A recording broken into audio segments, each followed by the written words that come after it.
Hello everyone. So today's video we are going to talk about phase changes and this chart right here that kind of diagrams temperature and thermal energy as phase changes happen. So I will tell you there's going to be a lot in this video, so you might want to re-watch some parts just so you don't get lost.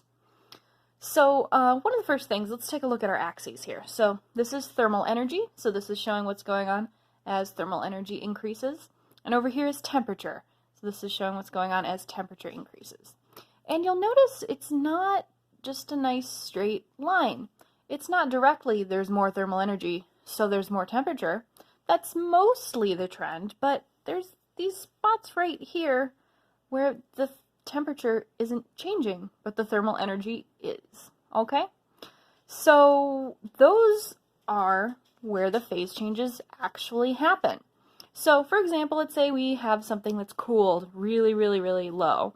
Say like negative 25 degrees Celsius. Let's even say water, okay? Well, it is water. So we have some ice that is frozen to negative 25 degrees Celsius. So let's start there. Okay.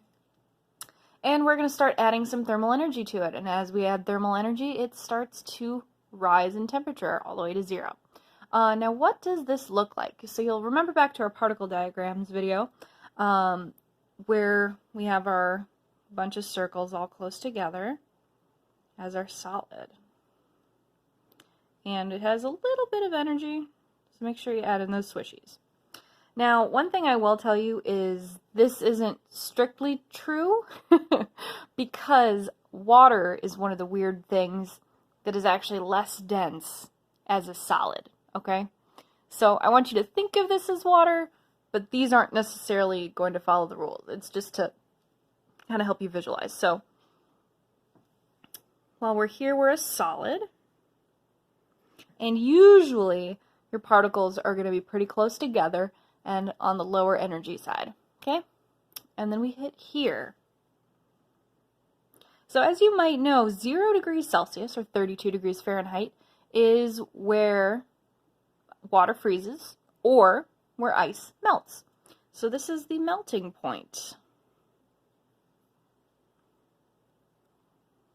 So the solid has gained enough thermal energy that it gets to the melting point and then it starts to melt. So we'll indicate that here.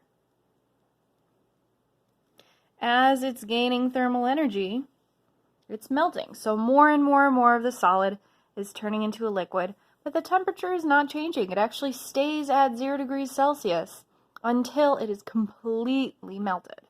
So once we get to this point, it's 100% a liquid. Again, look at our particle diagram. They're a bit further apart. Definitely higher energy.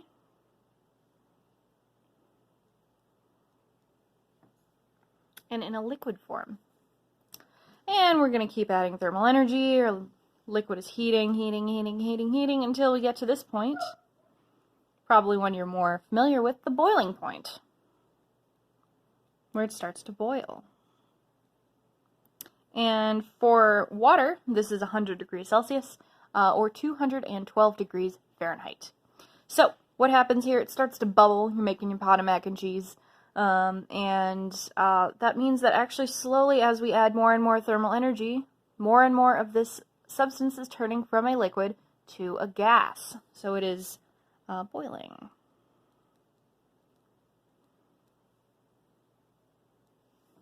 And once we hit here, all of the thermal energy has been added.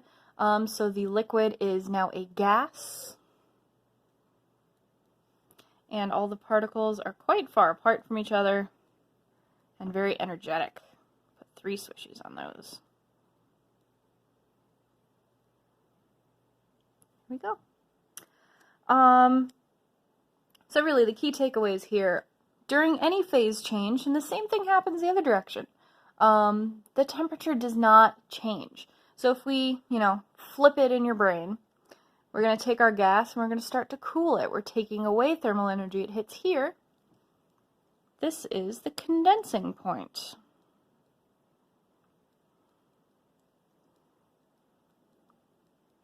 And as it starts to lose thermal energy, more and more of it's turning from a gas to a liquid, so it's condensing.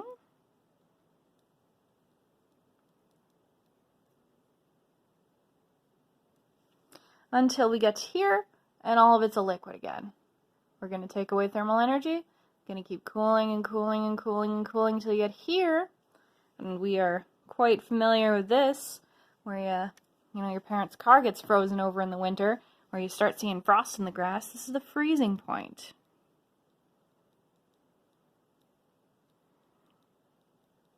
Your liquid is cooling, losing thermal energy, and slowly turning into a solid as it freezes.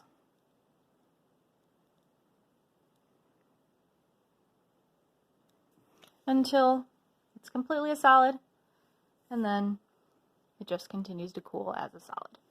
So, again, the key points: temperature change does not happen during a phase change, and the particles change how they look during those phase changes as well.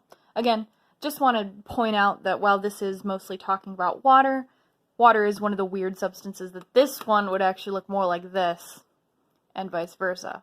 But most materials will have more condensed solid and a less condensed liquid. Alright, that's it for today. Have a good day.